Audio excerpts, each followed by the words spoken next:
Everyone's talking about AI these days, right? This season on Compiler, we're diving deep into how AI is reshaping the world we live in. Join us for a new season of Compiler, an original podcast from Red Hat. Subscribe now wherever you get your podcasts. All you homeowners have unique needs. Some feel the need to leave up holiday decorations year-round. Others have the need to use their garage as practice space for their new metal band. And because each homeowner has unique needs, Geico helps you get the right coverage for your home and what's in it. That way, you get exactly what's right for you, even if your needs are unique. Get more with Geico. Coming up on episode 317 of the Wheel Bearings podcast, we've got the Toyota Prius Prime review, the third-gen Volkswagen Tiguan, or plug-in hybrid Ford Ranger that Americans can't have.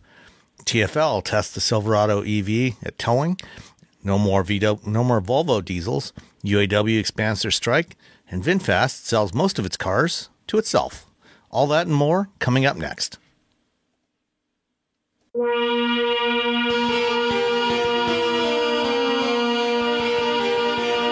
This is episode 317 of Wheel Bearings. I'm Sam Abul-Sandwich from Guidehouse Insights. I am Nicole Wakeland from The Road Reflected. I am Roberto Baldwin from SAE International. Outstanding. And what have you been driving, Nicole? Well, I've been driving a bunch of stuff, so two things I want to talk about. One is the truck that is in my driveway, because once again, a truck. Like, why not just give Nicole another truck? Like, forget cars. Just give her every truck that's ever been built in the last Why not? year. I mean, isn't that what Americans only buy anyway? Apparently that's the only thing that Americans buy. So I have the 2023 Chevrolet Silverado Crew Custom Trail Boss 4-wheel drive. Yeah.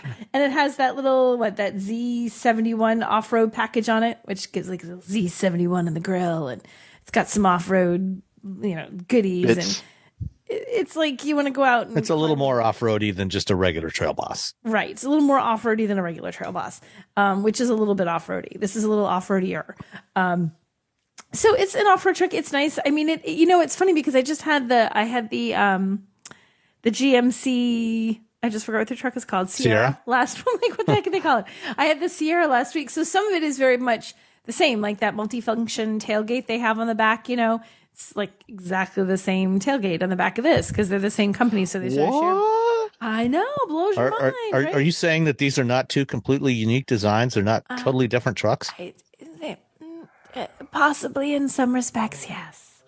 Different in other respects, though. The big thing was different. Good gravy. After being in the interior of the Sierra and then being in the interior on the Silverado, that's where you know they're not the same company. Oh, okay. That's where you know, without a doubt, that these are not the same brand. The Silverado feels so much more Spartan. It's not like it's bad. It's just not. In fact, my daughter sat down. She's like, the first words out of her mouth, "Oh, this truck isn't as expensive, is it?" Like, she could see it when she sat down. Like, this truck doesn't look as good as the other truck. So that one I think was like $100,000. This one is 53 and change. So it's significantly cheaper, but it also feels that, there's fabric seats and everything feels a little bit cheaper, which I don't know. I mean, you're paying for much less. You're getting the off-road if the off-road bits are what you're excited about. But even the infotainment screen, I was just trying to find the size. The infotainment screen was woefully tiny. 7-inch. Yeah, it's a 7-inch touchscreen. For a big truck. Yeah. Because like in a small car, 7-inch, you're like, oh, that's fine. But in a giant, like, you have this expanse. Exactly. Like in every, you have like huge things in sedans these days. So you get a 7-inch screen in a truck and you think like, wait, was that a mistake? Did they mean to do that? So it works fine. It's easy to view and read and all that kind of good stuff, but it just feels really small, which again adds to a sort of cheap truck kind of vibe to this. However, driving it, I drove it quite a distance. I drove it all the way up to Pittsburgh, New Hampshire.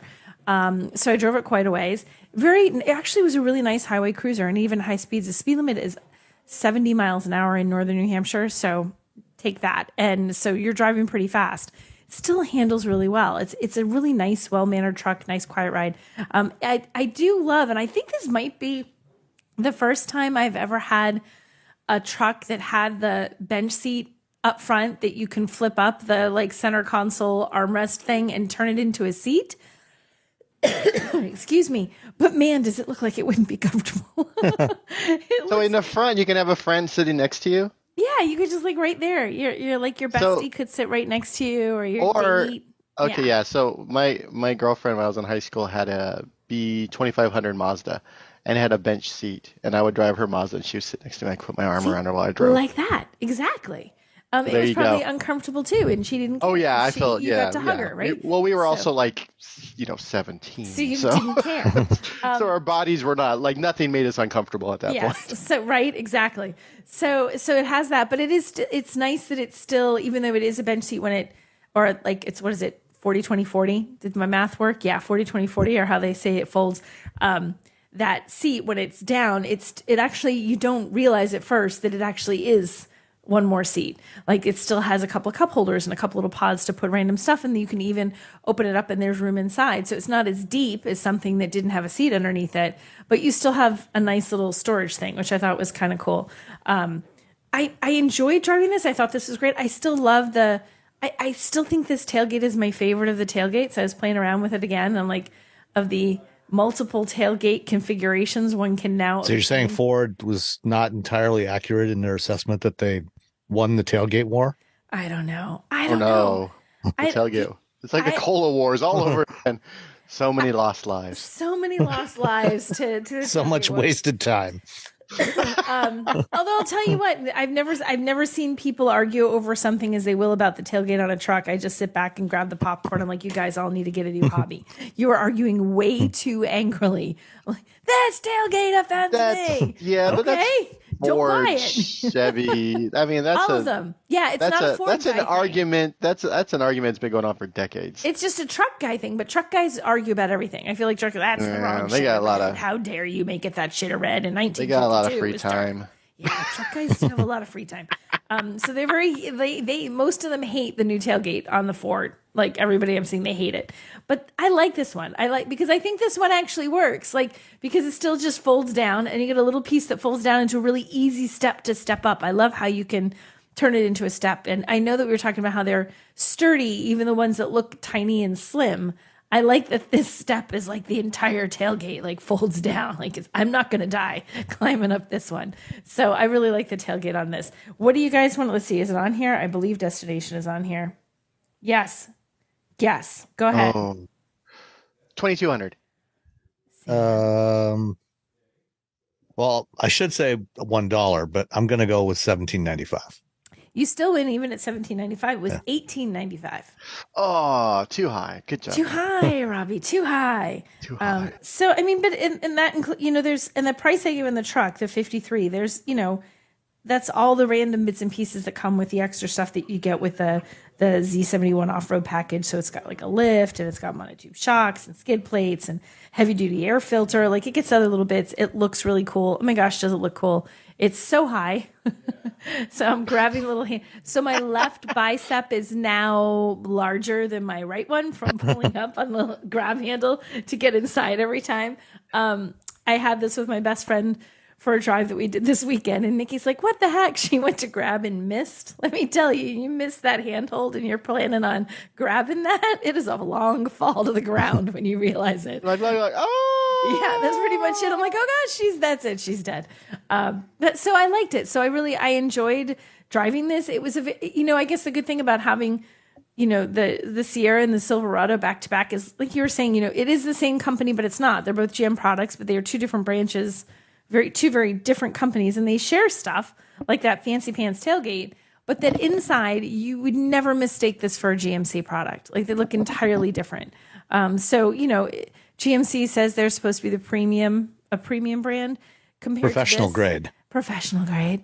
They feel like that. They feel like a more premium, more professional, more refined truck than this. This feels like the every guy's truck. That feels like the fancy guy's truck. So that's fancy my truck. Fancy guy's truck. So that was one thing that I was hanging around playing with this week.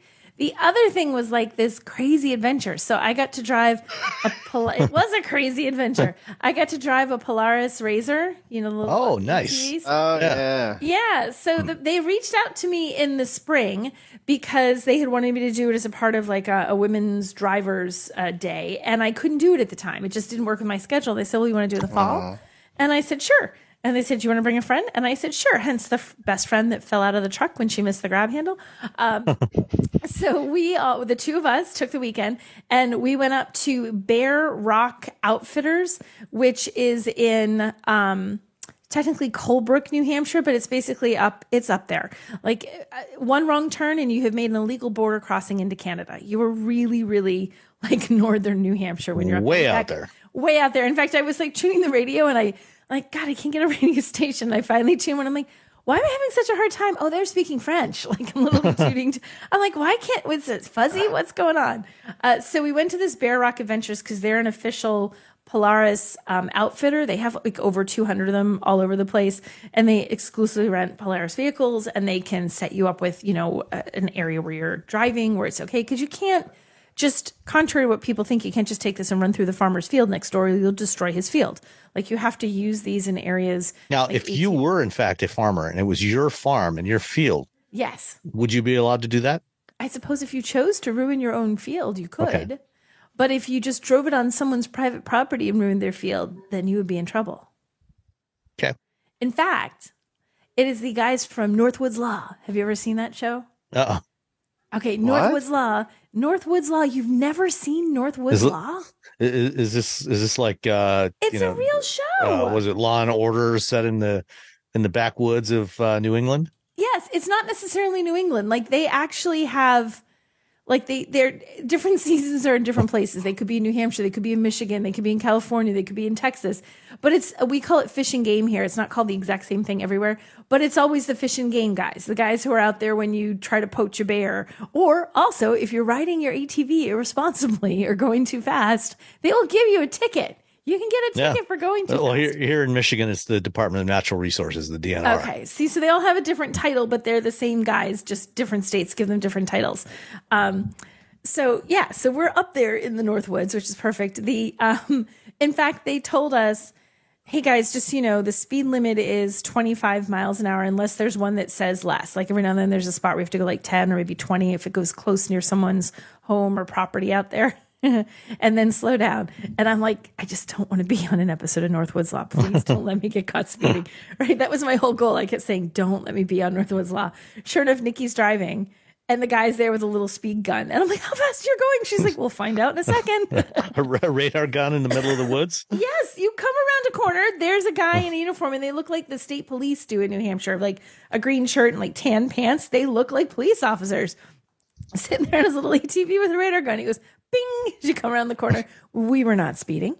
And then a little later on, the same guy was behind us. If you think it's disconcerting to have like a cop behind you on a highway, imagine on an ATV going through the mud. It's super, super disconcerting.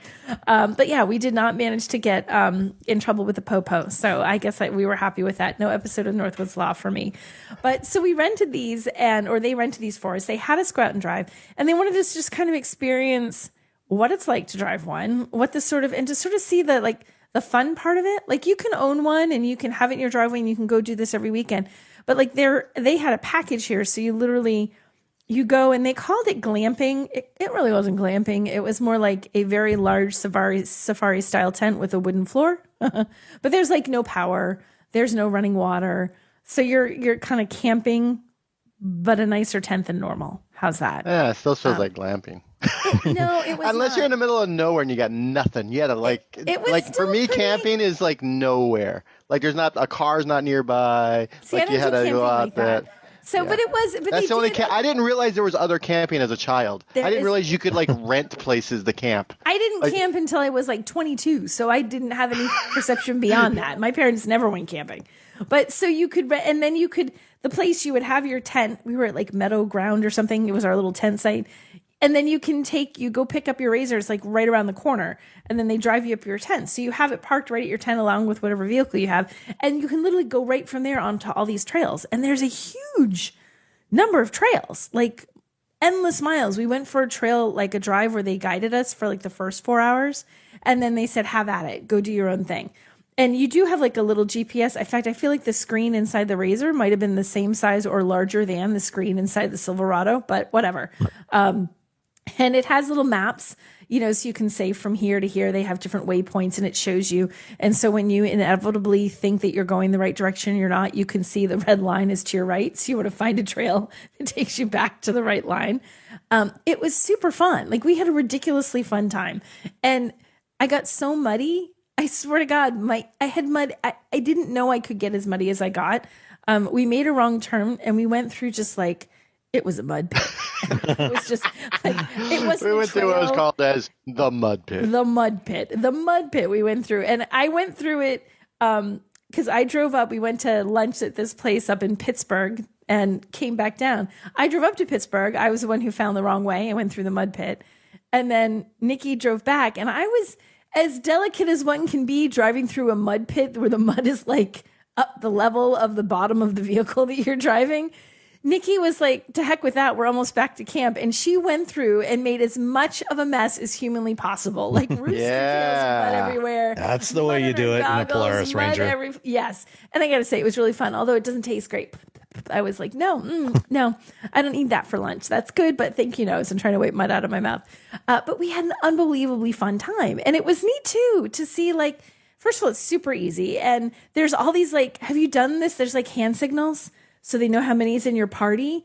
I was trying, like, why is everybody like sticking 1, 2, 3? So the first person, if there's like 3 of you, say the 3 of us. The 3 vehicles, you mean? Yeah, if there's like 3 vehicles and you do like, if I was first, I'm supposed to hold up 2 fingers because there's 2 people behind me. Mm-hmm. And then you would hold up 1 finger because there's 1 person behind you, Sam. And then Roberto, you just do like a hand, like an angry fist. If you're 0. Because you so you know when it's clear for somebody going the opposite direction. Exactly. So you know when it's clear. So when you're doing that thing where you're like hugging the trees and getting branches in your face, you're like, can I get out of the trees yet? And you can get back over. Although we discovered some ATV guys are really bad at counting. It would be like 5, 2, 1. We're like, wait, what, did you lose a couple people? Those people numbers. Yeah, things those don't work. Yeah. So it was very fun. It was a neat experience. It was something that was fun enough that I like said to Russ when I got home, I said, we should really like do this like in the summer next year. Like get a bunch of people, go up there. I'll rent this giant cabin, get a bunch of stuff to barbecue and sit out there, or this giant tent, sit out there.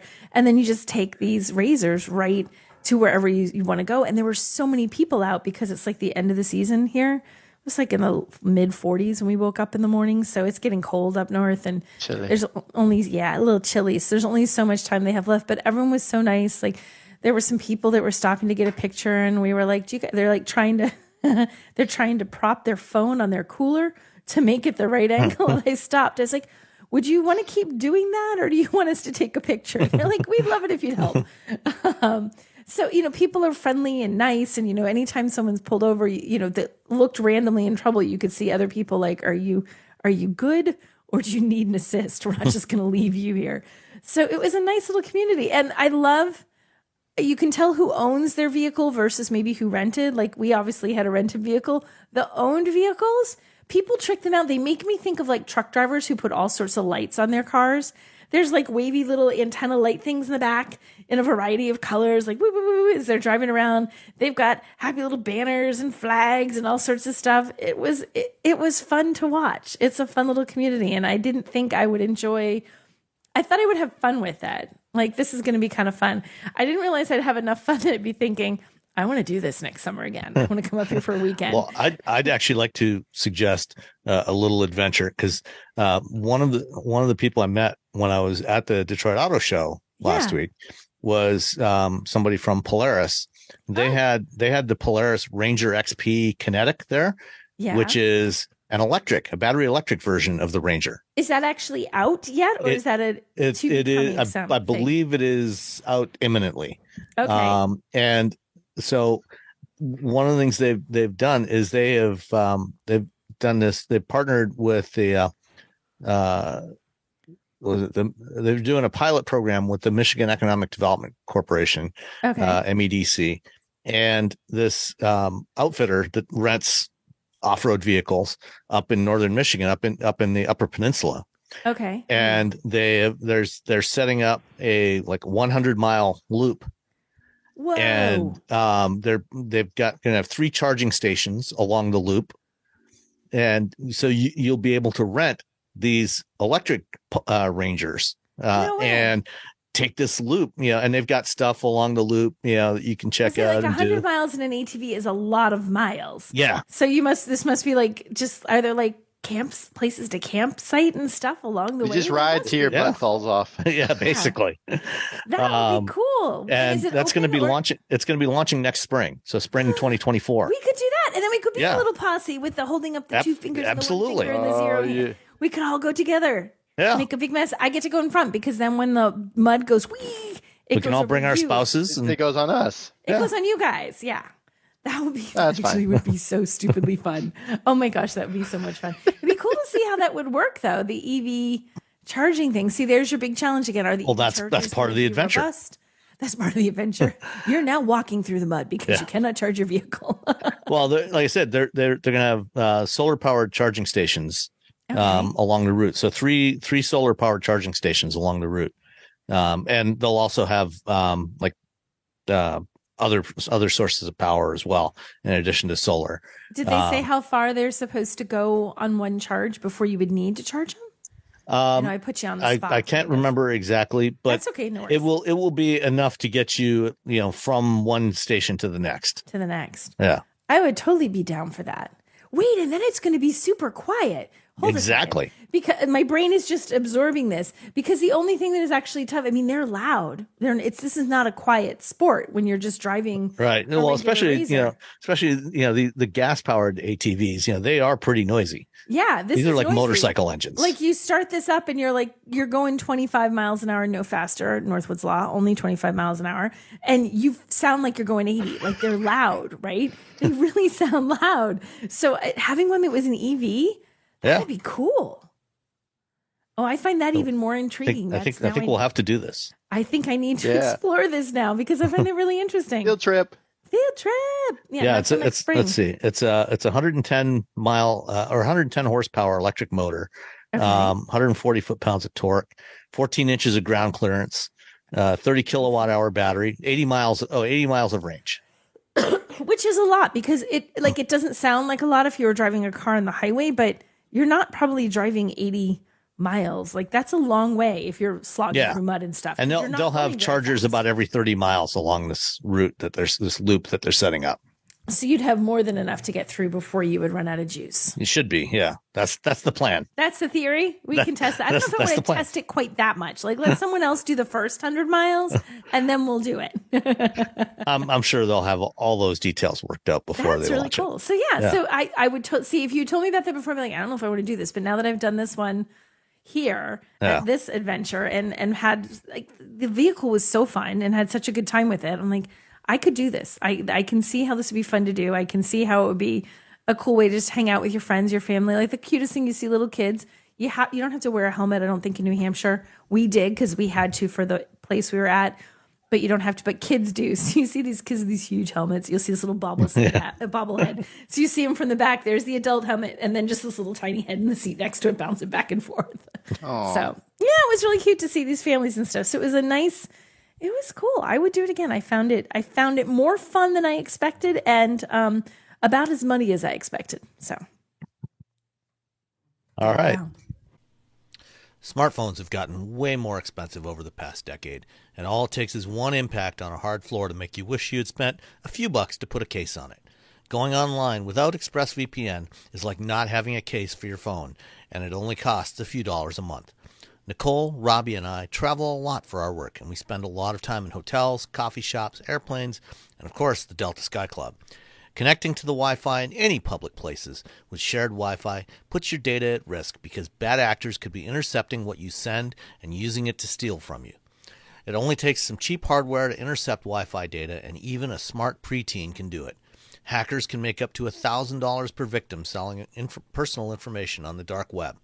ExpressVPN stops the bad guys by creating a secure, encrypted tunnel between your device and the internet. ExpressVPN uses state-of-the-art encryption that would take a supercomputer up to 1 billion years to crack. I have ExpressVPN on all my devices, including a MacBook Pro, Windows laptops and desktops, and Android and iOS phones and laptops, or tablets. When I want to be secure, I just launch the app, click once to connect, and my data is secure. As I said, I travel a lot for my work, and I have to connect to countless public Wi-Fi networks in many countries. I have ExpressVPN on all my connected devices so that whoever else is on the same network can't see any of my data.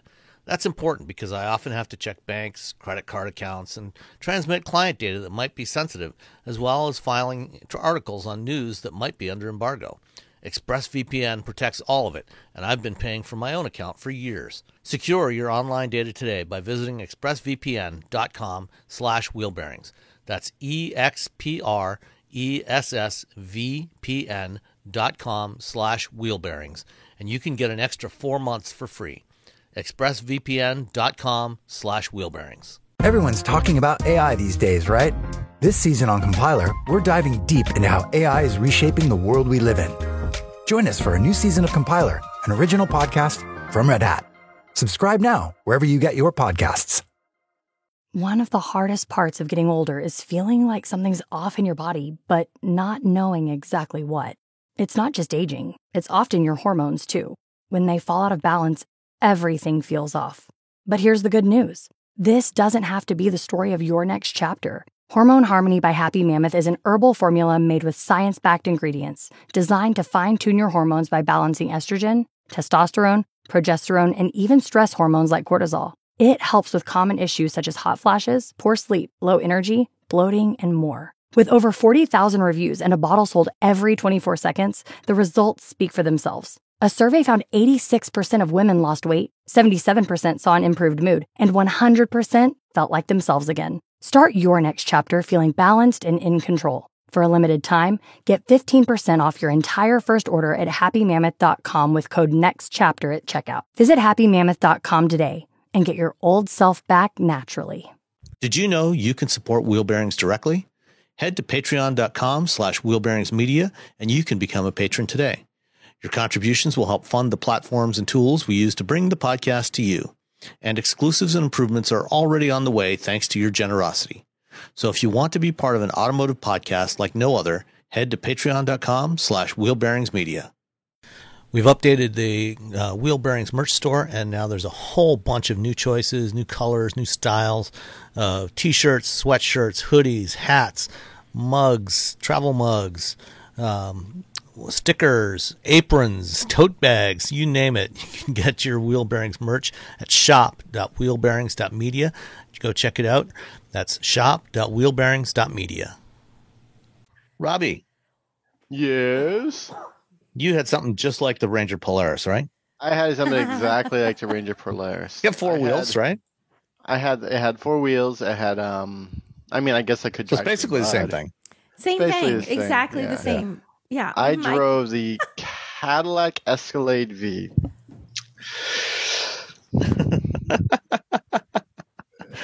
Sounds like you loved it. It's why? Why? I guess I understand I want an Escalade, but I also want to go ridiculously fast. Why? I don't know. Because I can, I suppose. I don't. So this Escalade has a supercharged 6.2. Look at it this way. V8. People that are buying this are helping to subsidize the electric future at General Motors. I guess. Sure. Oh man, it's 682 horsepower, 553 pound-feet of torque. It's an Escalade. It's big and fancy and nice inside and comfortable, but it's mostly big. Like I'm lording over pickup trucks while I'm driving this thing. I'm just like, it's like a locomotive just barreling down the freeway. It's just there's a lot. It's a lot. So it has that big engine in there. Every time you turn it on, and everyone's looking around, and they're looking at every car but the Escalade you're sitting in. Yeah, because nobody expects this big aircraft carrier to be that loud and that fast. Yes, exactly. That's exactly that. And it is loud and it is fast. And that's my biggest issue with this vehicle is something this large shouldn't be this fast. It doesn't. Why? Why does something this big need to go 0 to 60 in 4.5 seconds?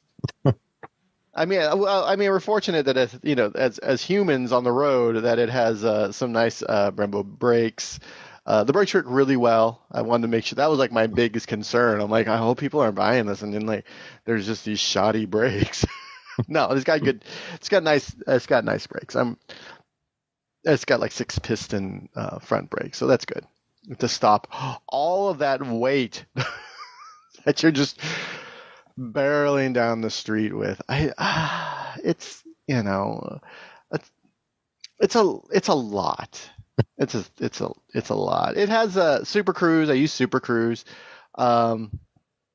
It's funny. I was driving in Michigan last week before. Doesn't matter. And recently, and you guys have these turns on the freeway, and suddenly the dotted lines turn into like solid lines, so you don't. Yeah, going up I-75. Yeah, for these like long meandering turns, and I'm just like, what's going on in this state? That people, you can't trust people to pass each other on these very long, very easy corners. In California, like here's a 90-degree turn on the freeway. Everyone's doing 70. Figure it out. But for all these tighter than Michigan turns that I drive, Super Cruise did a great job. Stayed in the lane. It's getting better and better every time I use it. There was one thing where the steering wheel for the Escalade was always sort of twitching back and forth on some parts. That seems wrong. It was weird. It stayed in its lane. The truck wasn't really twitching, but the wheel was like kind of twitching. And then eventually it sort of stopped doing that. And I was just like, well, what's happening here? Weird. So if you're in the car, it's sort of that was a little disturbing. But I wonder if because a lot of the highways that you were probably on they're made of concrete around here, and they're grooved concrete.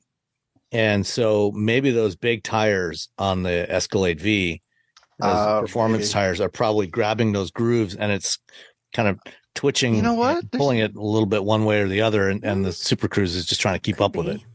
If I were going north instead of south on the roads, because north it turns into concrete because there's a lot of big trucks that drive on that road because they have the refineries and they have some other things over there. So they have a lot of trucks that sort of tear up the freeway. But as you go driving south, that sort of goes away and it's just regular asphalt. And it was still doing it there, but it stayed where it's supposed to. It did what it's supposed to do. I didn't. Your hands weren't on the wheel anyway, so what does it matter? Well, no, that's the thing. Is I what am I going to do with my hands? Again, it's like Talladega Nights when they interview Ricky Bobby for the first time on TV, and he's like, I don't know what to do with my hands. That's me in every hands-free system. Like, what do I do? Do I put them in my lap? Do I put them in the air? Do I eat something? Like, what do I drink? And so I just end up just sort of resting them on the steering wheel because there's nowhere else to put them. I just put them in my lap. Like, it's weird. So. I'm just an odd guy. I apologize for that. Overall, it's big, it's comfortable, it's it's got the air ride adaptive suspension, which is really fun because whenever you get out of the car, it lowers itself, in case you need to put things in and out of the vehicle.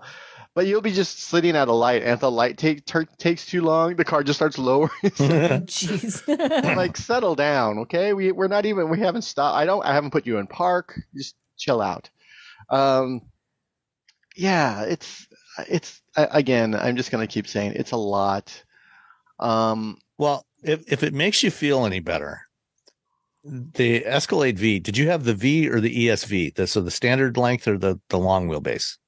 Oh, I just had the standard length. Okay. Oh, God. So the curb weight of that vehicle is 6,217 pounds, which is still less than the Hummer. A whole Honda Accord less than the Hummer. It's 3,000 pounds less than the Hummer and the upcoming Escalade IQ, which it weighs about the same as the Hummer. Yeah. So you got that going. 3,000 pounds less than the electric one. Yeah. So, which again, these very large vehicles don't need to be going that fast. All-wheel drive, I'm sure it didn't really matter. There's no way I could test that. It's a nice day. It's been nice up here. There's no Seems like rain. it I'm sure it worked. It was fine. This beast gets a whopping 13 miles per gallon. Woohoo! Combined, 11 city, 16 highway. I barely had it in sport mode because I'm just driving around the freeway. I'm like, what am I gonna do with this thing?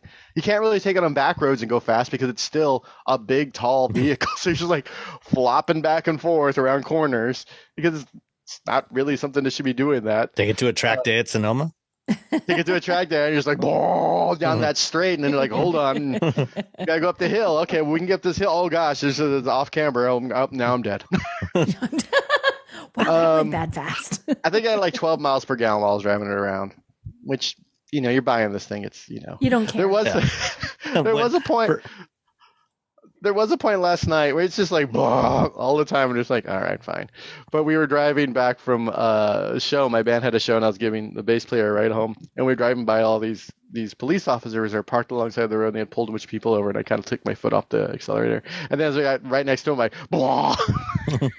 don't know why. Because you're 12. Because I'm 12. You're inner 12-year-old. Yeah, I'm sitting there complaining about how this vehicle is just too much to me, and then as soon as I have the opportunity next to a bunch of police officers, blah.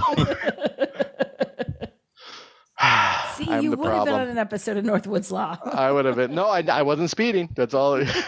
Yeah, but with the all-wheel drive, you could have gone into the Northwoods with that thing. There I you could go. have. I probably would have high centered it at some point. Yeah. But I could have. And I'd be comfortable. Yeah. The massage seats on. There's a lot of room. And what I do like is in the center console, in between the front seats, if you lift it up, you can put things in it, and then you can cool it. It's like a little cooler. Oh, it's like a little fridge. Yeah, so you can put your drinks in there and have the nice drinks. So I was like, ooh, I like this part. I was like, this should be in every car. Have some chilled Red Bulls in there, Yeah, that's exactly what I put in there. Except I did try to put, I forgot that I left it on. I tried to put food in there, and I'm like, oh no, now the food's going to be cold.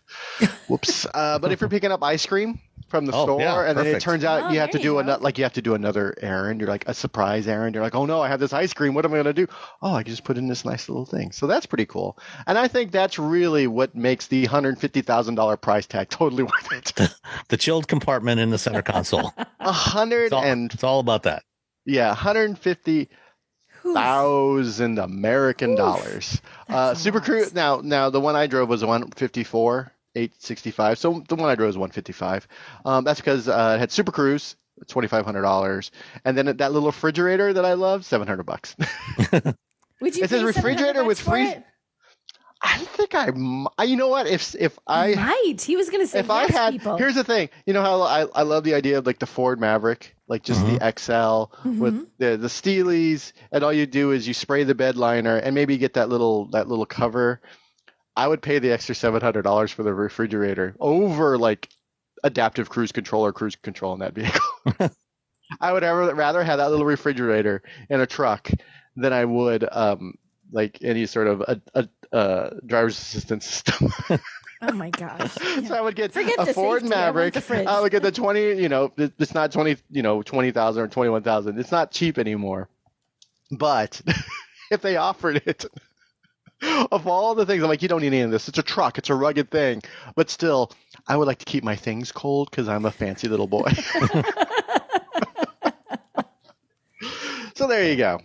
Cadillac Escalade. It was all-wheel drive or four-wheel drive. The V Series. It's crazy if you are a fan of the Escalade. You like big giant things with 3 rows, or you have to take a base rig to a show. Plenty of room. There's so much room. We're like, oh, we should have brought the drums with us too.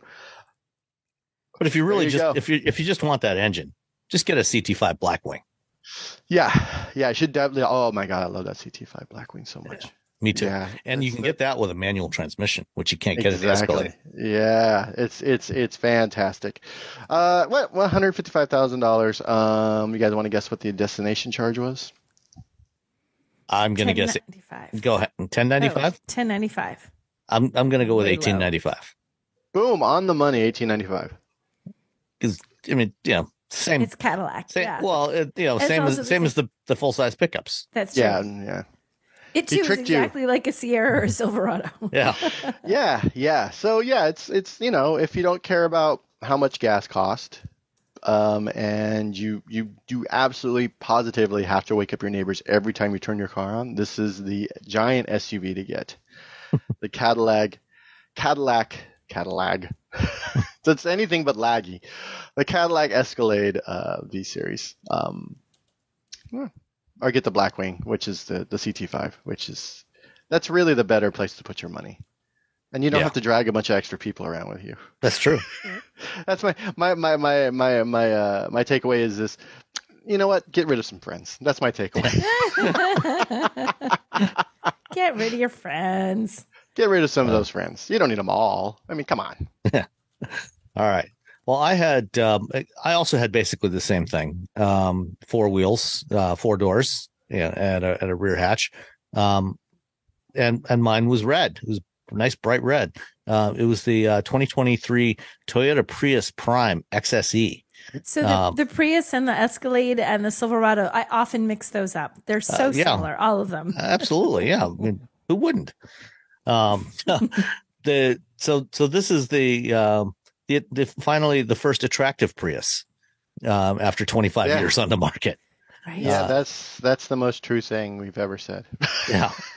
And it's funny when you look at this thing in profile, it's almost a straight line from the front edge of the hood across the windshield up to the middle of the roof. And it's angled. I actually put my phone, open the camera app because in the camera app on my phone, it shows when you tilt your phone, it shows you the angle, how far off horizontal you are. And I put it on the A-pillar, 20 degrees. So the A-pillar and the windshield are tilted at 20 degrees above the horizontal. So this thing is like a wedge, and a very shallow wedge at that. But it's a great looking car. The plug-in hybrid powertrain on there. So you can get it as just like any Prius ever built, you can get it as a standard hybrid, or you can get the plug-in hybrid. The plug-in hybrid gets, I drove it. I actually drove it to the Detroit Auto Show. And it's about 35 miles from my home to Huntington Place where the auto show was, and still had charge left in the battery. And I got about 7 or 6 miles back before the engine finally turned on. So 41 miles, that was highway driving, 75 miles an hour.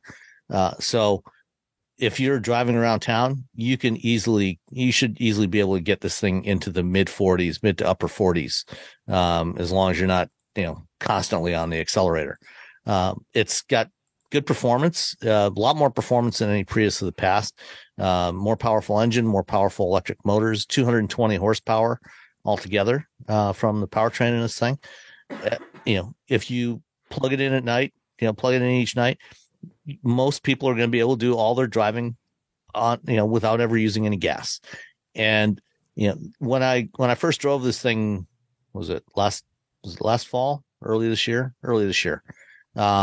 in San Diego, the thing we noticed, thing I noticed about it, looking at it in person for an extended period of time, and then driving it, was this is the car that if GM had not canceled the Chevy Volt, this could very easily have been the 3rd generation Chevy Volt. This is what the Volt could have evolved into. And it's a missed opportunity for GM. I think they should have kept it around, but they didn't. There are, in order to get this interesting new look, there are some things that Toyota had to sacrifice. Getting in and out of the car, if you are tall or larger, because of the way that roof line is cut down so steeply, rather the windshield is cut down so steeply. I know when we were at the drive program in California earlier this year, a couple of my colleagues did have some challenges getting in and out, both in the back seat and the front seat. But if it fits you, this is absolutely a car that you should consider if you want to go electric, but you're not quite ready to fully commit to a battery electric vehicle, but you want a really nice looking, car to do all your daily driving. It's got plenty of cargo space in the back. And you don't need to haul around 16 people. You want a car for, to have some fun with, and you can have fun with this because it's got decent performance. Then this is absolutely something you should consider. The Prius Prime starts at about $33,000. The XSE that I had the optional glass roof, and it has the 12.3-inch Toyota multimedia system, their infotainment system. So it's the same infotainment system we've seen on all the new Toyotas and Lexi over the last year and a half or so. I think starting with the Lexus NX when it launched a couple of years ago, and the Tundra and all the other stuff that's come out since then. So it's a good infotainment system, has support for wireless, Android Auto, and Apple CarPlay. And this one came out to a grand total of $38,855. And guesses on the delivery charge? Ooh, $895. Nicole? $10.95. Right on. Exactly $10.95. Really? Man, I'm batting 1,000 on losing. Yeah. So yeah, this one was in supersonic red. And I really liked driving it. It was really nice to drive. It was a lot of fun. I had a good time with this, which I never thought I would say with a Prius. Yeah. And unlike the last generation Prius, it was nice, and I had a good time. It did not hurt my eyes to look at it. Oh. Yeah, because the last one did hurt your eyes, didn't it? Oof. Oh, yeah. And one thing that surprised me about it was, even with that windshield being so steeply raked, there wasn't really any reflections off of it, because a lot of times when you have a really steep windshield like that, you'll get a lot of reflections off the top of the dashboard. And whatever Toyota has done with the texturing and the contouring of those shapes, or maybe it's the coating of the glass, I don't know, but there was no problem at all with reflections. So that was really a nice, pleasant surprise. So, and also when the battery does run out, you're still going to get 50 miles per gallon with this thing, because it's a Prius after all. Right.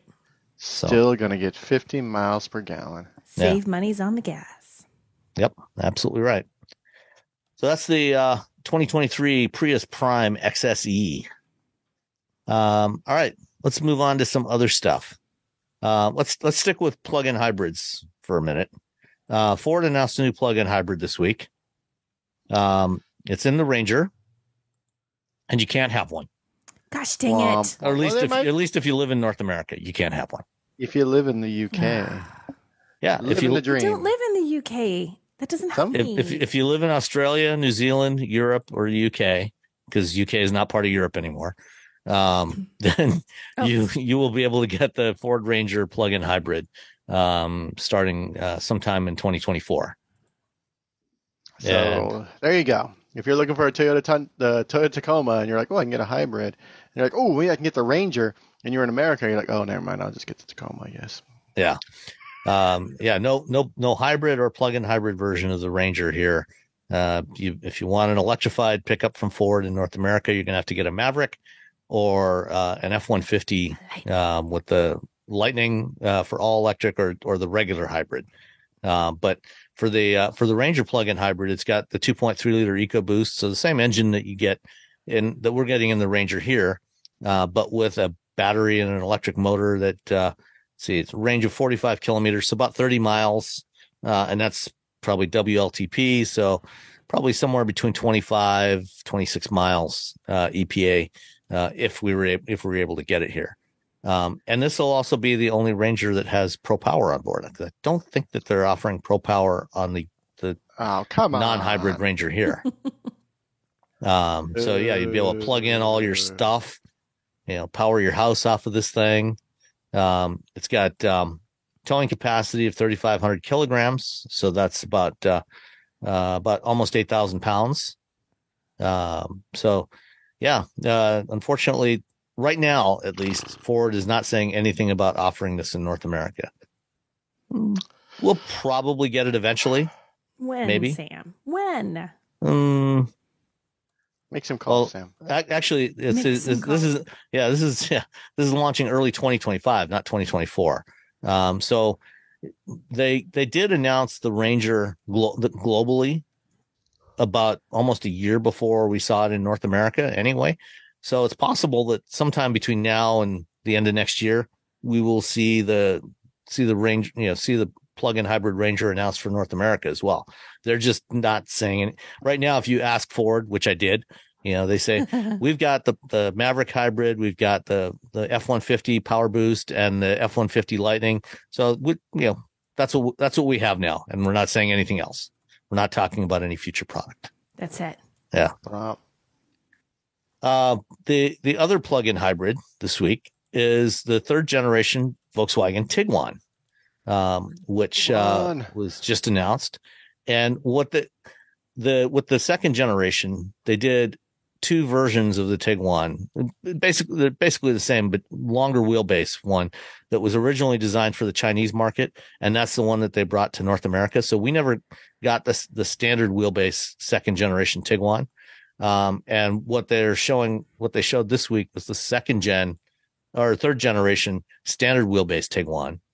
And they said that the longer wheelbase version for China and North America will be introduced soon. But interesting thing about this one, they have a plug-in hybrid option on this with 100 kilometer range. That's 62 mile range, electric range, and DC fast charging, which is unusual on a plug-in hybrid. That is. What do you think of the looks of this Tiguan, this new Tiguan? That's fine. I mean, it looks like a SUV, like a crossover. Yeah. I mean, I like it better than the second gen, the one we have now. It's definitely an improvement. Nicer. I think it looks better. Nicer. It's an improvement. Like it's still a Tiguan, but it's a better Tiguan. Yeah. All right. That color in there. Woof. The one they have in this press release. Yeah. It's searing my eyeballs. Is that an orange? That is an orange. Oh, orange, red, something like that. Yeah. Oh, and look at the interior shot. Oh, it just continues right onto the inside. Yeah. You got lots of orange. Ambient lighting, accent lighting. Look at the lights on the door panels. Did you see that? Yeah. What is that sparkly, not the straight line bits, but the top, like right by the door handle? It's for discos. It's a discotheque thing. Yeah, on the dashboard to the right of the infotainment screen. Yeah. It's going to give Mercedes a run for its money in the discotheque front. Discotheque. I think maybe they're trying to copy the whole Hyundai Pixel theme, because it's kind of the Pixel theme. It does have the Hyundai Pixel pattern. vibe. I wonder if it dances around. Just like, woo. Dare to dream. I can't wait to play with that. Woohoo. All right. Owning a boat comes with a number of perks, like being able to say ahoy or land ho and not feel weird about it. So here's another perk. Geico's boat insurance offers access to the largest towing fleet on the water. And with specialist support from agents that are as passionate about boating as you are, there's so much value that you'll want to say, shiver me timbers, and not feel weird about that either. Get more with Geico. Next up, our buddies at TFL, our good friends at TFL. In this case, it was Andre and Case doing the test. Well, TFL, they're one of the first outlets to get their hands on the Chevy Silverado EV, the 4WT version, the same one that I drove. I don't know if did you get a chance to drive it this summer when they did their little drive program here? Okay. I wasn't sure if you were here, Nicole. No, but I didn't. I did get a short drive in it back in August, I think July or August. But they gave one to TFL to do a bunch of testing with, and they're doing all their usual stuff with it. And one of the first things that they did and published yesterday, as we're recording this on Sunday evening, was towing test. So they took a Silverado EV and an F-150 hybrid, hooked up 6,500 pound trailers, and they started driving, doing a highway drive, driving towards Nebraska, and then turning around and coming back. And one of the big complaints about the F-150 is not, how much it can tow, but how far it can tow with the Lightning. And the trailer that these guys were using was, a big box trailer. They put, in fact, one of them, I think the Silverado, they actually had a Polaris Ranger in it. That they've also been testing. Yeah. That's awesome. And then I forget what they had in the other one, but the trailers, these are big, tall trailers. So they're above the roof height of the truck, and they're wide, and they 6,500 pounds each. And they wanted to see how far they could tow with the Silverado EV. And, certainly I've complained about the weight of this thing. It is very, very heavy. But that's partly because it's got a massive battery in it. How far do you think they got with this thing? I already looked at the thing, Okay. so I feel like I'm cheating. Nicole, you want to guess? Can I guess in for how far? What is opposed to How far did they manage to drive at highway speeds towing this trailer? at highway speeds? What's the range on this again? It's going to be rated at 450 miles. Everyone says it always works out terribly. 225. Pretty close. I think they went like 234. Okay, because I was going to say about Good half job. is what I felt like it would be. about Right. half. And that's, that's typically what you're going to get, especially with a trailer like this, half or a little bit less. A lot depends on the shape of the trailer, how tall it is. So this one was not a particularly aerodynamic trailer. And with a Lightning, I think in most cases with a Lightning towing a trailer like this, you'd probably get somewhere around 125 to 130 miles at best, maybe closer to 100. And they got over 230 miles with this, which is pretty impressive. That's still a lot. Yeah, that's still a good. I mean, it's not like it was 5 miles. I mean, it halves it, but it's still pretty impressive. Yeah. Yeah. I mean, if you can get this kind of range, with an EV, at that point, you're going to need to stop for a break anyway. That's about 5 hours behind the wheel. That's a long time. Yeah. For most, especially now, most people know. And then when they finished, they took it to an Electrify America charger, and they saw a peak charging speed of 366 kilowatts. Oof. That's a lot. Yeah. That's a lot of watts. That's a lot of watts. And when they filled up the F-150, and they were running on premium gas in the F-150 because it was, it's got an EcoBoost engine in there. Actually, it wasn't a hybrid. It was just the 3.5 EcoBoost. Yeah. So it wasn't a hybrid. It was just the standard gas EcoBoost. It cost them $99 to fill up the F-150. Charging the Silverado, a DC fast charger, $98. Save a buck. Yeah. So you Save don't, the dollar. this is the thing about DC charging. You're not necessarily, if you're going to DC charge all the time, you may not actually be saving much money. Well, if you live in California, you are, because our gas is almost $6 a gallon now. Okay. Again. But then again, our electricity is really expensive too. Yeah. But if you charge at home, it's going to be a lot more cost effective. It's a lot. Yeah. Whenever I charge at the charging stations, I'm like, man, I can't believe I'm paying for this. I get this, well, not for free, but for way less at home. Yeah. It's like you have a gas station at your house and they're only charging like $1, and then you're like, oh, I'm going to get some gas down the street for $4. Yeah. Sucker. So I'm still not thrilled about the weight of the Silverado EV, but if you need an electric truck for towing long distances, this is definitely your choice right now. This is the one to get. Sweet. That would be cool. All right. And in the past, it used to be diesel trucks that were the ones to get for towing long distances. But diesels are starting to fade away. But even in Europe, they still sell quite a few diesels. But soon, no more from Volvo. They're killing their diesels. I feel like nobody really wants diesels anymore. I know they were the thing, but I feel like they're getting kicked to the curb by everybody. Dieselgate didn't help. Yeah, it just Yeah, Dieselgate kind of was bad for it. turns out clean diesel wasn't. Yeah. Europe diesels are huge, like way more than here in the United States. Like a lot of people, because you're paying a little bit more, but you get such better gas mileage, and gas is so expensive over there, or petrol. Sorry, Petrol over is there so that it expensive makes over there. financially it makes sense to get like a little diesel vehicle, but diesel Yeah. market share has plummeted in Europe as well. Mostly Has because it really? of Volkswagen. Oh yeah, it used to be. In most of Europe, diesel vehicles had around 40 to 50% market share. And in some places like Europe, or in France, I should say, it was as much as 80% diesel. And now, I think overall diesel market share in Europe is down to under 20%.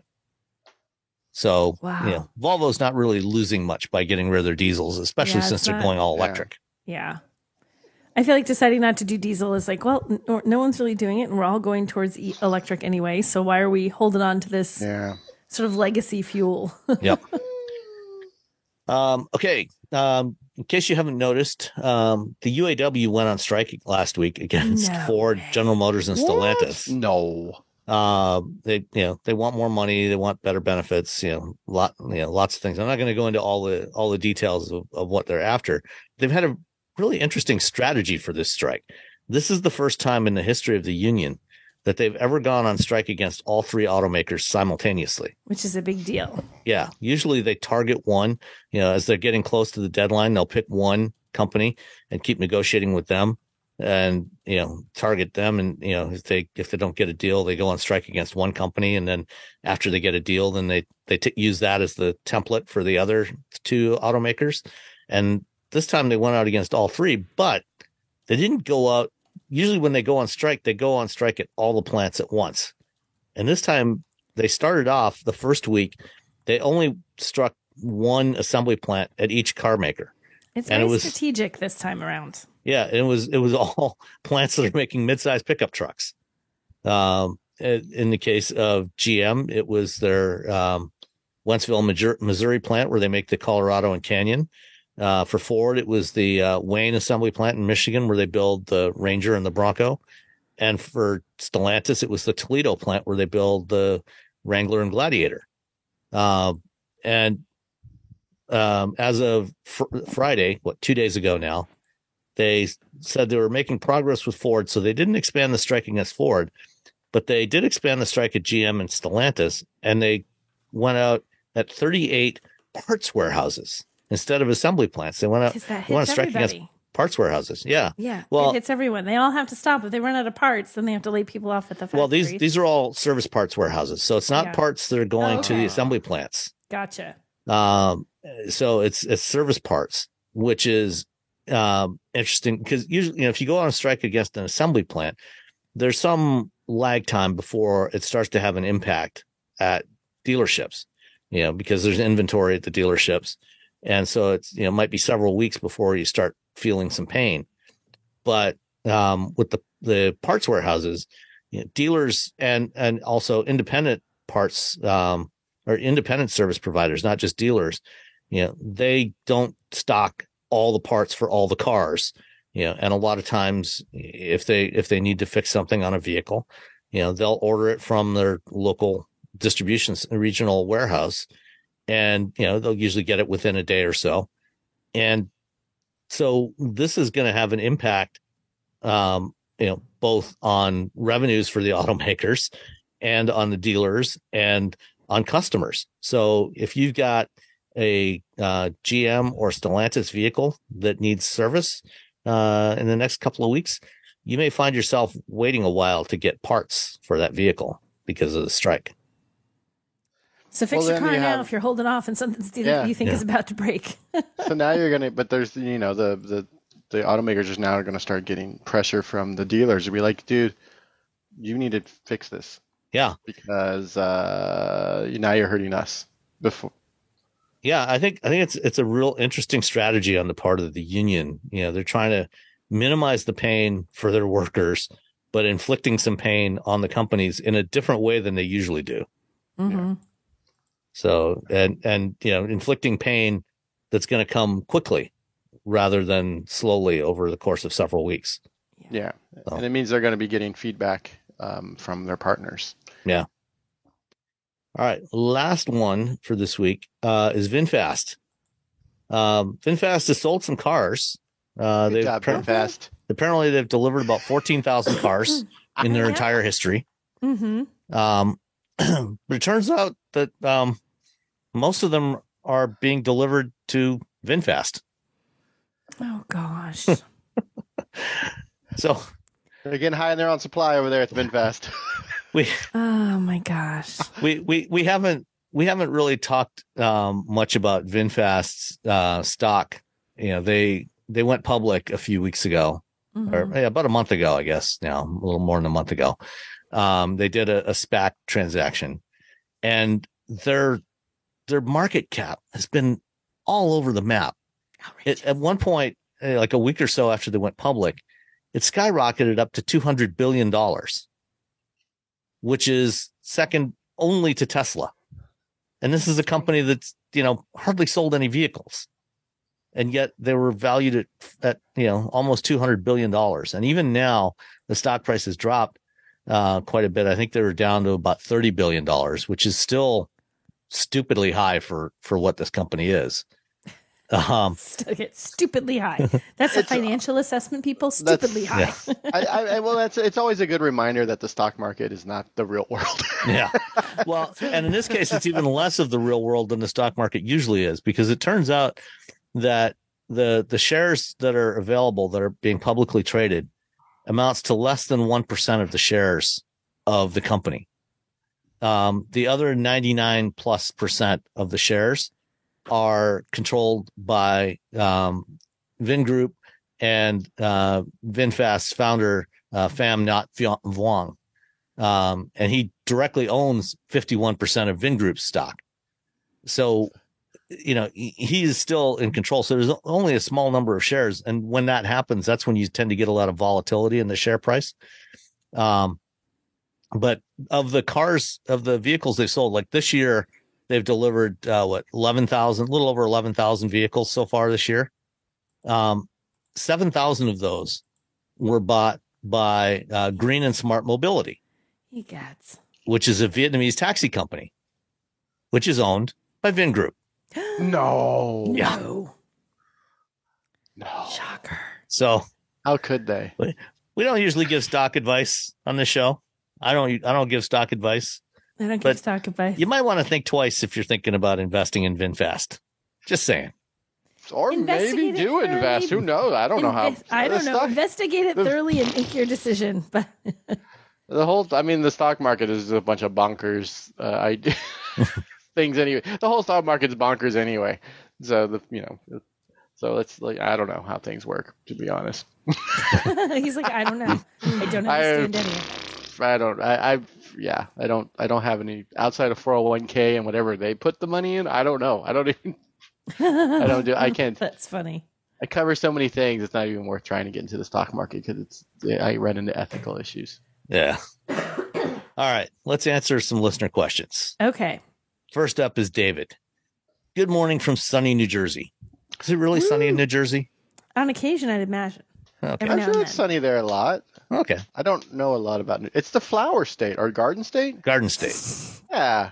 So it must be sunny sometimes. It's the flower state. How are you going to get flowers without the sun? Okay. Need Fair enough. Anyway, David has a quick rebuttal to your response to Andy's question about which charger to get. You did answer his question, but with all the BEVs, the typical response also includes if rebates are available. I think you need to add to the answer of the inquiry for the user to check what rebates are available in their locale and what are the parameters. And he gives an example of his own situation. He purchased a BMW i4 M50 last February. Nice. Yeah. Nice. That's a great car. Excellent choice. Yeah. Love that i4 so much. Especially the M50. Oh, yeah.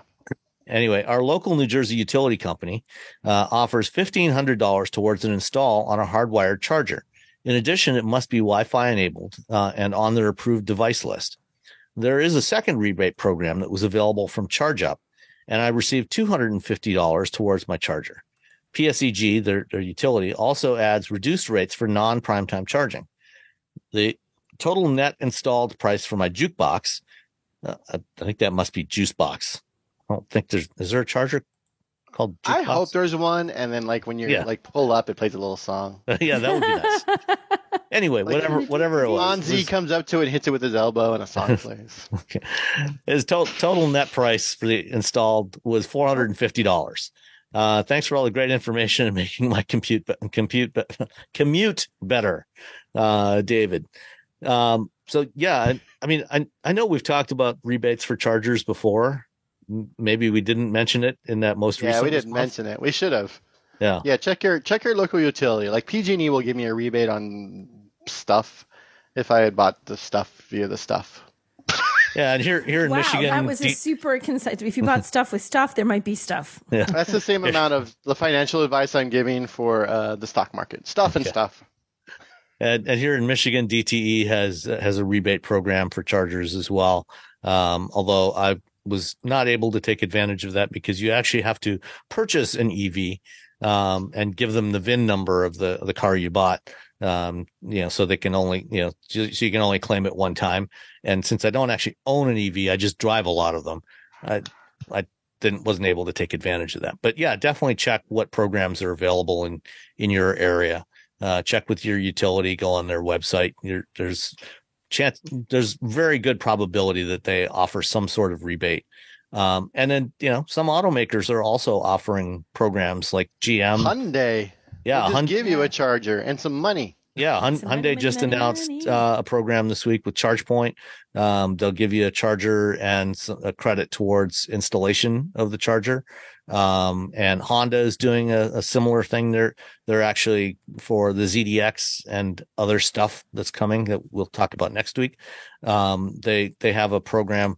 They have 3 different packages that you can get. One is a charging cable. And then you get a certain amount of credit towards installing an outlet in your garage, plus a certain amount of public charging credits. Or you can get a hardwired wall box type charger with a corresponding installation credit and public charging. Or if you already have a charger, you can just get a package of free charging that's equivalent to the other 2 packages. So there's lots of stuff out there available to make it a little bit easier and take some of the sting out of that getting that first charger installed. All right. Next up, Richard from BC, which I'm assuming is British Columbia. I don't know of any other place that has the initials BC. I would go with British Columbia. Yeah. Anyway, just listen to the September 10th and beginning of the 17th shows. You spent most of the 10th discussing the IAA show, but no mention of the new Mini, which sadly I did completely forget to put on the list. It was willful. You hate Mini. Admit That's it. right. Well, I find it interesting whenever you mention a small car, you ignore Mini. You've mentioned it once when discussing small electric cars, but it's not usually on your radar, it seems. Did Mini do something to piss you off? No, actually, we love driving Minis, and we've reviewed them a few times. I like Minis. Yeah. I went and looked at the Mini ahead of the show, and I'm very excited because I love the Mini SE, even though it only has like 120 or 114 or whatever the EPA range is for it. I love that EV so much. Yeah, it's a blast to drive. Oh, it is so much fun to drive, and so I'm very excited about the new Mini. And so yeah, Mini has done nothing to piss me off as far as I know. I mean, maybe behind my back, and they haven't found out yet. I don't know what they're doing down at the Mini. It was an honest brain fart.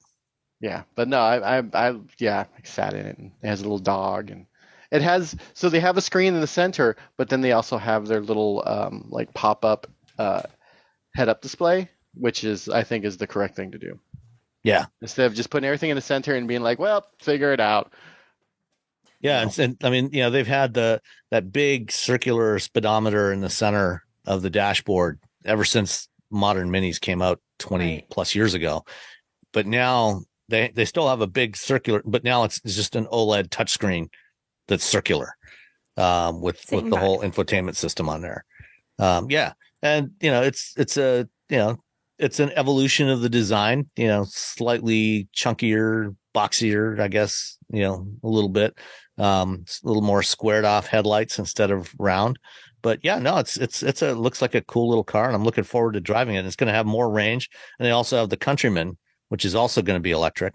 And the Mini brand is going to be going all electric over the next several years. So definitely looking forward to trying out the new Mini hardtop with their new electric powertrain in there. I look forward to the convertible version. Ooh, yeah, that could be fun. That would be fun. That's a nice little Mini. I talked to Mini North America. Did they say if they're going to do an electric convertible? Yes. Oh, Yes. okay. I specifically had a meeting with this person to ask him that question. There was other questions that the publication who hired me to do this had wanted me to ask, but that was my question. That was the first question you put out there. personally. Is there going It to be a wasn't the convertible? first. I moved into it. Okay. I eased into it, but that was the only question I cared about. That was the only answer I cared about, and they said yes. Okay. Excellent. So no, we're not pissed off at Mini. We're just No. anxious to drive the new one. All right. Finally, Eric asks, in your last podcast, you talked about gas stations installing EV chargers. I'm surprised that Cracker Barrel hasn't installed EV chargers in their parking lots. It seems like the perfect location to stop and charge your car while you're eating. Thanks for the great podcast. They have that split pea soup thing here in California. There's like What, at Cracker Barrel? No, What? but this is this is like a California thing. So they have the split pea soup place. One year I was driving a Tesla well, yeah, I know you're drunk now. I'm like, to what? Las Vegas, and I stopped at the understand. split pea soup place, and I had a nice meal while I waited for my car to charge. It was outstanding. So yes, Cracker Barrel should put some. So is this a chargers. restaurant that serves nothing but split pea soup? No, Somewhere it's a between regular EV restaurant, but their split pea soup is what they're famous for. I had Oh, okay. breakfast. It was morning time. I had some eggs and some hash browns. Okay. But the idea that this a chain of restaurants are like, hey, we should put some EV chargers in there. That seems like a no-brainer to me at this point. You would think they would be great at Cracker Barrel. I mean, you get you some biscuits and get yourself some electricity. It'd be awesome. Did they have Yeah. biscuits Down and for gravy that. at Cracker Barrel?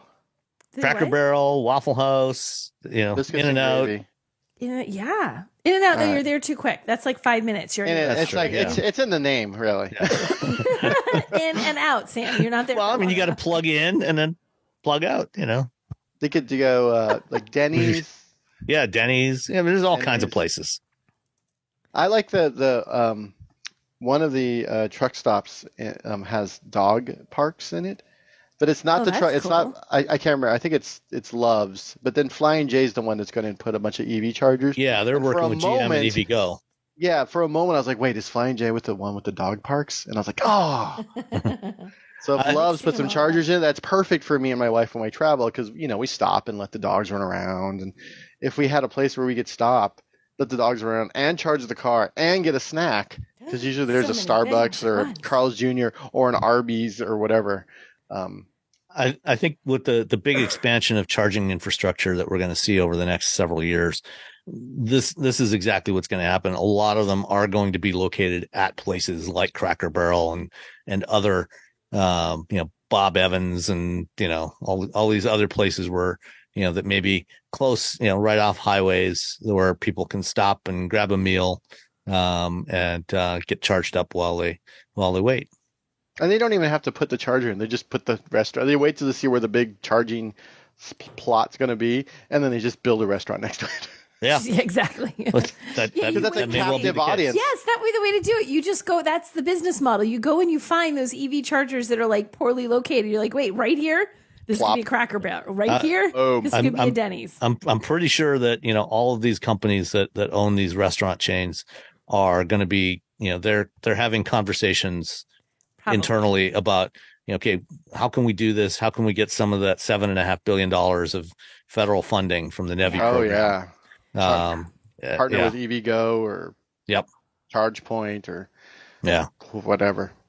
Whatever we can partner with. Any of Whatever those we can guys. partner with. I can get biscuits and gravy while I'm waiting for my car to charge, Right. and my dogs can run around in the dog Forget park. forget incentives, $7,500 for buying an EV. If I knew that every time I'd stop at charge, like this means you're gonna get biscuits and gravy. I mean, like, Yeah. in. Or I a will nice buy taco. an EV. That's all I need. Give me I the s- biscuits and gravy. Driving up and down the state a few months ago for after a family wedding, I was looking at the charging stations along the route back up to San Francisco, and there was one that was next to a Mexican restaurant, and so that's the one I picked. Is it? See? Yeah, so I parked there, and I went inside, and I had some delicious Mexican food. It was outstanding. Yeah. See? Or Well, you know, silly, if you own a taco truck, you know, go park it next to a charging station. Park next to the Tesla charging station, because that's where most. Yeah. Just So the EV, the charge point, one Electrify America is next to like a Lucky's where I live. Mm-hmm. So you're like, oh, I'm gonna go here, and there's a Hawaiian barbecue place and stuff. I'm like, okay, cool. The other one's is next to an IHOP, but it's across the street from like a taqueria and a Denny's and some other places. But it's just far enough. Like I'm like, if someone just parked a truck right here, and the one that's like next to the IHOP, it's always busy. Yeah. It's like now it's There you become go. like I'm like if someone had a taco truck, they'd be cleaning up right now. Well, I'm sure that, you know, as we add more chargers, you know, this is going to be, you know, as people look, you know, as they drive and they see, okay, there's 2 charging stations here, and I like that restaurant better. I'm going to go charge over there. 100%. I would do that. Taco truck and biscuits and You gravy do on every even corner. now when you think about it, when you go to a gas station on a road trip, you do it. You look and see, like if there's 3 exits on the highway, oh, this exit has a place I want to have lunch after. Let's go to this one. Yeah. You do that. We do that. All of us do. Right. Okay. That's it for this week. I also have an interview that I did at when I was in Munich with Harry Husted, who is the CTO of Borg Warner, which, you know, when I first became aware of Borg Warner when I was much, much younger, when as a company that made transmissions. And they don't really do much of that anymore, but they're doing a lot of other interesting stuff. And so I chatted with Harry about how Borg Warner is transforming itself, for the next generation of vehicles. So I will tack that on here after we say goodbye, and we'll talk to you next week. Bye. Bye. Borg Warner. Okay, Borg Warner. You know, it's funny when I first became aware of Borg Warner when I was much younger than I am now. You know, it was a company that made transmissions. Yeah. Yeah, and it's a very different company today. And you know, I want to record this ideally and use it for my podcast. Yeah. So let's talk a little bit about where Borg Warner is today, and kind of where you see it going, you know, over the next 5 to 10 years. You know, as it transitions, you know, from you know, building gearboxes and, you know, mechanical stuff to little components related to electrification. You know, I mean, you've gotten out of the turbocharger business, and We're still in turbos. They're still in turbos. Okay. So what we did is with us, we spun off part of the business, which we had kind of planned to do as part of Charging Forward. Essentially, that entity that spun off as Phinia was very fuel focused.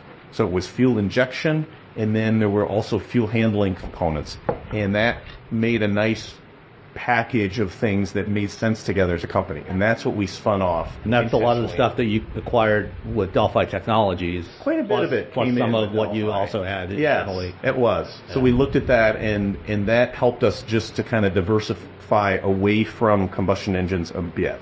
But we still retain, like for this year, you know, 83% of our sales will still be toward what we call foundational components, so not explicitly electric vehicle. So we're still very much in the business of, you know, doing propulsion, driveline, those types of products for typical either combustion engine vehicles, hybrid vehicles, things like that. Something that has an engine. And what do you see as the timeline for continuing to wind that down? Is it basically you see it as paralleling kind of where the overall market is, you know, as that market shrinks and start to wind up some of those operations? Well, I think what we've done is we've looked at where the market's going. We did this a couple of years ago, about 2.5 years ago, and we saw this shift to electrification. And at that point, we kind of made this declaration, Q1 of 2021, we said, we're going to do this thing called Charging Forward, and we're going to pivot hard toward EV, right? And really get on that curve and try to be on it or just a bit ahead of it. And what has happened from when we did that 2.5 years ago is that EV trend has accelerated. So by getting on that path back 2.5 years ago, it's playing out really well for us. So it's for us, it's a transformation story. I mean, you know what we've been as a company, really strong driveline, great products, but focused on, helping engines make the torque and then get that torque down to the wheels. And now we're really shifting into a component set that balances out well, that gives us a lot more component content in electric vehicles.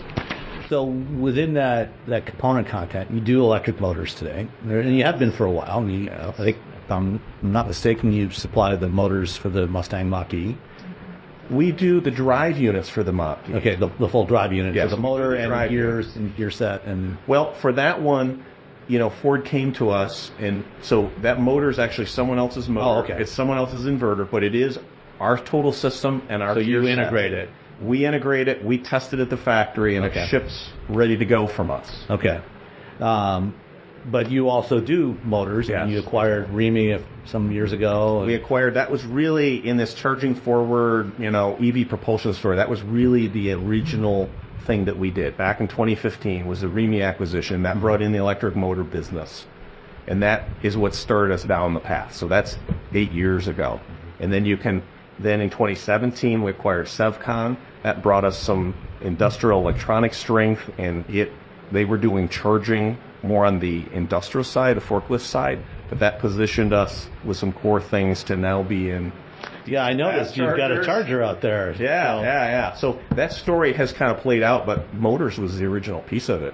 Yeah. And then when we look out, so that was 2015, we've, talked to Wall Street and said, hey, where are we going to be charging forward? We just came out with kind of charging forward 2027. Out in that time frame, we'll be selling 3 million motors a year into, the EV and, propulsion space, and about 6 million inverters. So that's really cool. So on the motors today, where are you mostly selling those in China today? Is that the main market for those? It's a variety of places. We sell really well in China, and in China we're selling. Sometimes it's motors. Sometimes we're selling these IDMs like what we have out here. The one that we've got outside the door is actually for a Chinese customer. Mm-hmm. And then the other thing is in the China market with the NEV, the new energy vehicles, there's certain hybrids that qualify, mm-hmm. and we're selling motor pairs with dual inverters into that market, which is nice too. One of the things we're seeing, particularly in North America and I think also in Europe, is as the transition to electrification accelerates, a lot of, particularly the big OEMs that had for a long time been kind of, they stayed away from doing a lot of their own motors, batteries, and even the power electronics. Because they were doing so few EVs. Mm-hmm. But now, as they really start to ramp up that production, a lot of them are investing a lot more in building a lot of that stuff in house. But do you still see a place, for a supplier like BorgWarner to be supplying both into those companies as well as into some of the smaller OEMs that maybe don't have the resources to develop and build those components on their own? I think yes. I mean, that's what we're seeing because there's really so much growth. I mean, if you really look at the growth rate at EV, some OEMs are insourcing some of those components on some of their platforms, but when you really look at the total picture, they need the external supply community, the Tier 1 community, to help just cover all the vehicles on all platforms. So we continue to see pull. So I think there is going to be some insourcing. It really depends on the OEM and what their strategy is, what their needs are with their existing plants to help those plants transition to the EV world. You get mixed story. I mean, as they shut down engine plants or wind down some engine production or transmission production, transitioning those over. It is a huge change. Mm-hmm. Everyone has to go through a big transformation to do this. The OEM community has to transition in a huge way. The Tier 1 community, where we are, same thing. So everyone's managing their way through it. Some OEMs we see, though, they want the design know-how. So in some cases, we get a kind of build-to-print closer to that, where they say, this is about the motor we want. We know size, configuration, The specs we want. take it the rest of the way. And, then we are experts in manufacturing, create that design to be manufacturable and then build it. So that goes to my next question. As the CTO of the company, I'm curious. How has BorgWarner been able to really develop its expertise in things like motor design and the power electronics design, and really start to innovate in those areas and come up with something unique and better that take that to an OEM and say, hey, we've got something really cool here. Yeah, that they can get excited about. Yeah. No, I think we got a number of areas there that are really good. In the power electronics world, we've been innovating for years in that space. We acquired Delphi Technologies, and there was a kind of a long history of innovation there. In that team, when they looked at electric vehicles, that team is the team that did the original EV1 propulsion system, right? Which, you look back 30 years. But even 30 years ago, when you looked at that system and you looked where the cost was, you said, oh, here's the things we have to focus on to make EV successful. We have to pull cost out of the system. And back then, the team identified, they looked at the power module and they said, this costs too much, and there's too much silicon surface area in this power module. What can we do? And out of that work back then came this concept that we have now that we're in high volume production with, which is the Viper power switch, where we said, what's making that silicon so big is that we can't cool it well enough. We only cool it from the back side. Let's cool it better. Let's cool it on both sides, put it in a sandwich. And all those wire bonds that fail, right? When they fail, right, you have so many wire bonds, it's like a sewing machine. When you lose one, then it's a cascade kind of thing, because then the current goes up in the rest. And so, anyway, we got away from wire bonds, and that innovation was the Viper power switch. So you could take silicon area out, which is your main cost driver. So anyway, the compactness of it and the ability to pull cost out of the silicon was an innovative concept. Okay. And we've played that through into high volume production business now. Yeah, I mean, Delphi certainly did a lot of interesting things in the power electronics area. I mean, I think they were one of the first to do an integrated power electronics module on the second-gen Volt drive unit. Yeah, exactly. Yeah, that was dual inverter, dual Viper rails. Yeah, and that's the same type of technology that's now going into production. And the cool thing that we didn't see at the time, but D and a diode, the classic thing you need 6 of those big switch sets and you run a motor. But that package is almost the ideal capsule to put silicon carbide in. Because silicon carbide, the die are smaller due to defect density, so you need like 6 to 8 die per switch. And a Viper, you pull the diode and the IGBT out, and 6 to 8 die fit perfectly in there. Okay. So we were able to pivot without changing the rest of the inverter, some gate drive changes. We're able to go to silicon carbide really easily. And that's going to be increasingly important in the coming years as you get the shift towards higher voltage architectures. And yeah, exactly. Great. So we've got that on that side. The other thing that's interesting, I'll just mention it. We acquired a Chinese company called Santrol on the motor side. And what Santrol's really good at is combining they designed the production equipment that builds their motors. So they just design their own process equipment, and then they design the motor, and the two teams that do it, they sit there and do it together. So you can really do a lot of optimization. So then you're optimizing. The design person says, I want to do this, and the equipment person says, well, do it this way and this way. And so what they have is they're very efficient at manufacturing. So for us, when we've brought that in, we're leveraging that. And they're doing some really innovative things on the assembly side for motors. It's really cool. Yeah.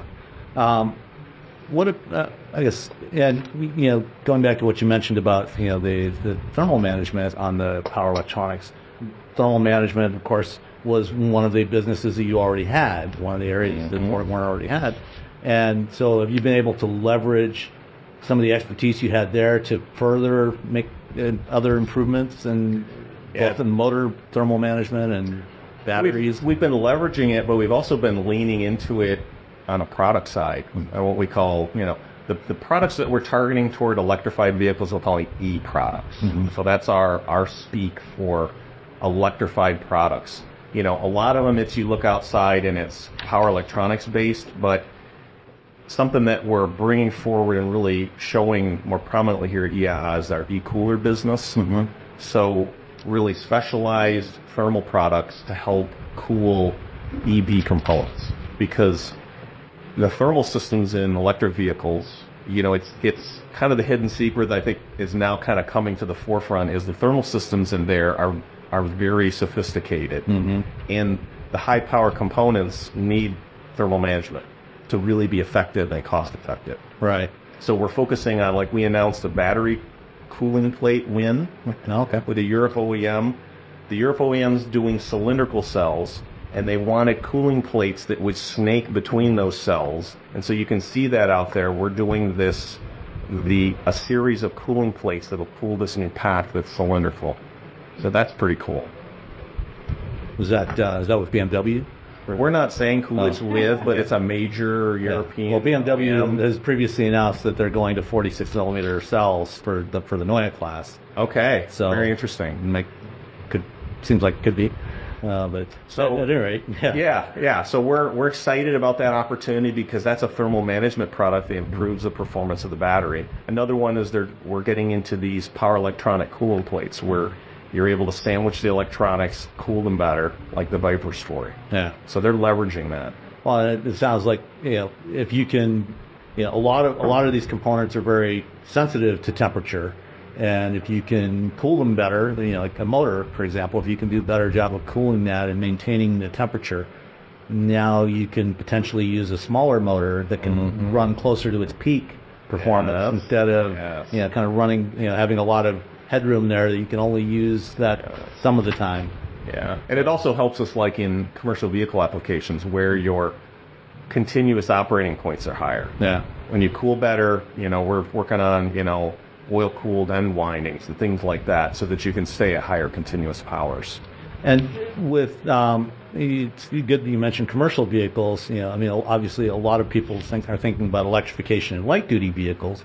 But commercial vehicle applications, medium and heavy duty stuff, there's so much potential there for a lot of those use cases. Mm-hmm. Are you seeing an increasing interest from OEMs in the commercial sector? Yeah, very much so.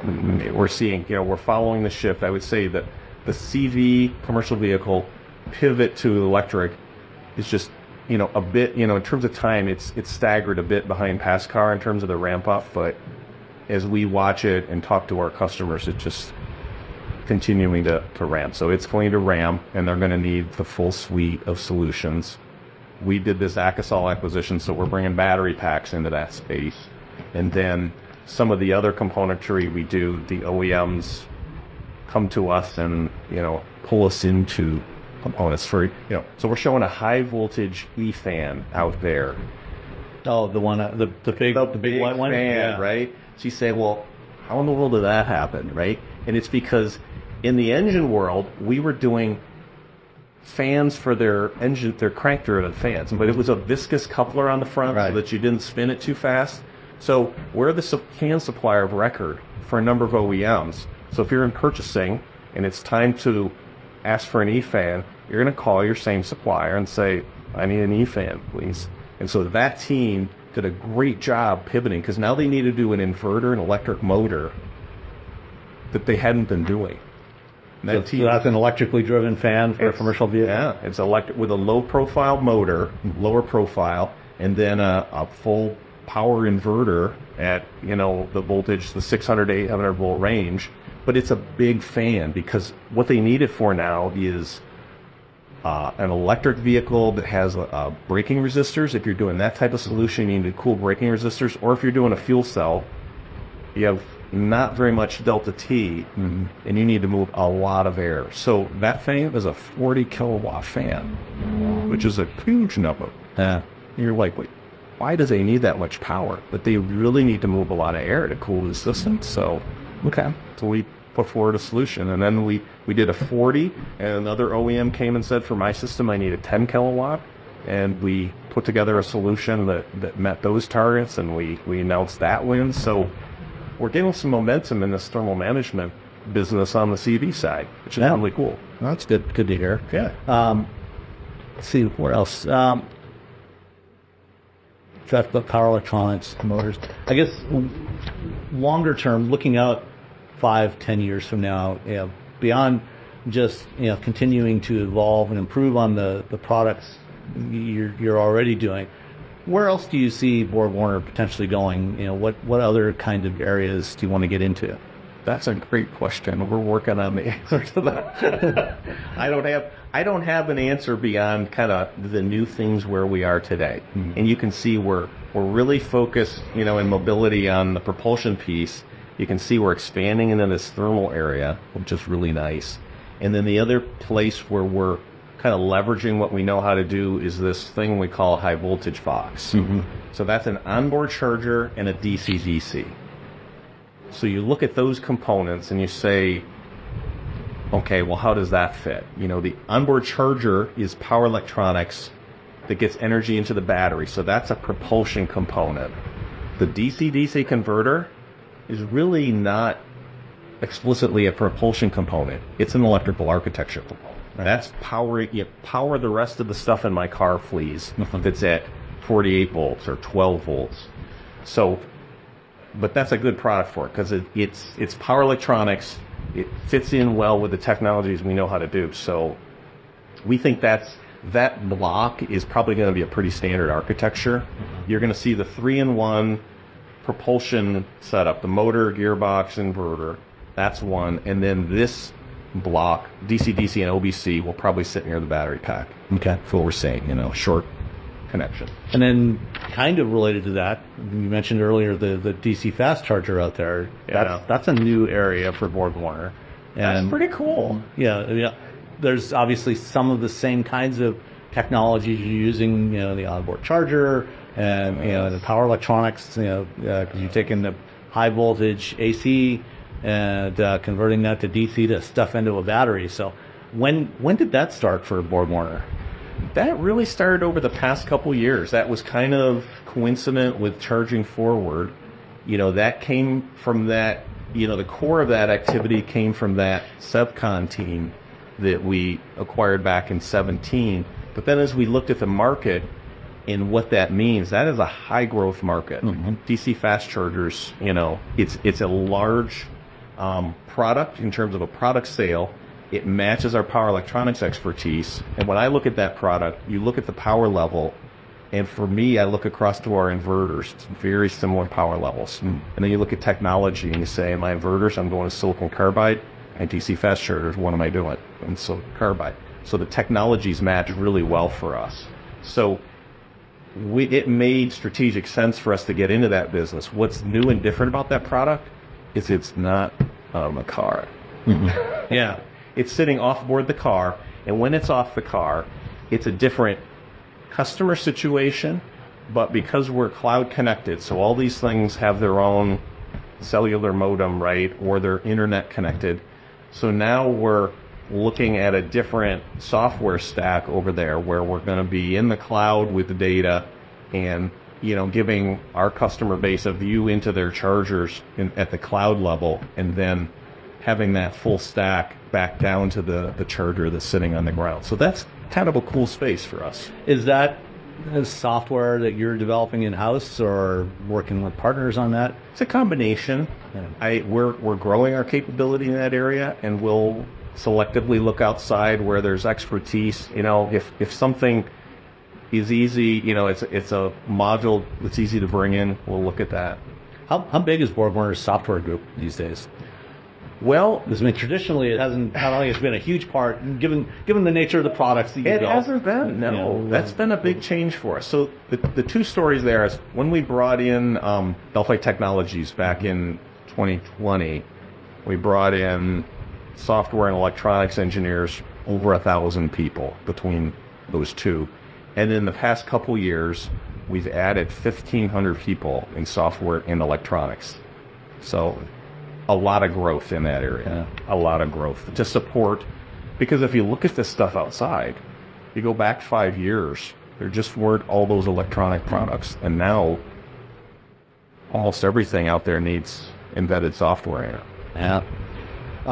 So when do you expect we'll start to see BorgWarner chargers when we pull up to our local fast charging station? We'll see. I think in general, as we're still kind of looking at our strategy. Our strategy today, if you look at the companies we've acquired, we're more focused on the commercial side. So that's been our focus. We'll see on the pass car. Start with fleets and Start with fleets put them in there and bigger vehicles. So both Rhombus and SSE, those companies that we acquired, were really focused on the fleet side. So that's where our base is right now.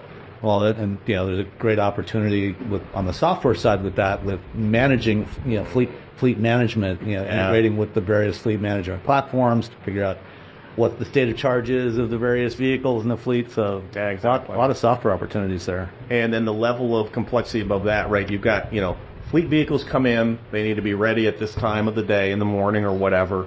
But then you'd like to use those battery packs if there's some vehicle-to-grid opportunities. Mm-hmm. You can sell power and peak shave back into the grid. So that's the other, they call it energy management opportunity. Okay. Any last thoughts? I think really it's a transformation story. Mm-hmm. And we've changed a lot, just even in the past 2.5 years as a company, 3 years. You look back 3 years, and we look at where we are now. It's really a story that's going well. Yeah. And between acquisitions and the internal teams really pivoting toward EVs, it's pretty encouraging. They're adapting to the new environment. We're adapting to the way it is now, to where things are headed. So, well, thank you very much for your time, Harry. Yeah, thanks. Everyone's talking about AI these days, right? This season on Compiler, we're diving deep into how AI is reshaping the world we live in. Join us for a new season of Compiler, an original podcast from Red Hat. Subscribe now wherever you get your podcasts. Owning a boat comes with a number of perks, like being able to say ahoy or land ho and not feel weird about it. So here's another perk. Geico's boat insurance offers access to the largest towing fleet on the water. And with specialist support from agents that are as passionate about boating as you are, there's so much value that you'll want to say, shiver me timbers, and not feel weird about that either. Get more with Geico.